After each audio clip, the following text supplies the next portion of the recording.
رسول اللہ صلی اللہ علیہ وسلم کی سیرت طیبہ کا ایک اہم گوشہ آپ کا حسن و جمال اور آپ کا سراپا اقدس ہے۔ حضرت براء بن عازب رضی اللہ تعالی عنہ بیان کرتے ہیں،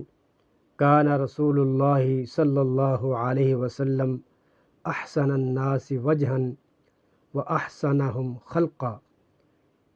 کہ رسول اللہ صلی اللہ علیہ وسلم شکل و صورت اور اپنے چہرہ مبارک کے لحاظ سے بھی تمام لوگوں سے بڑھ کر حسین تھے،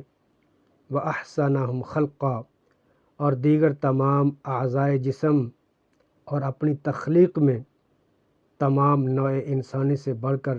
جمیل تھے۔ آپ کے حسن و جمال کے متعلق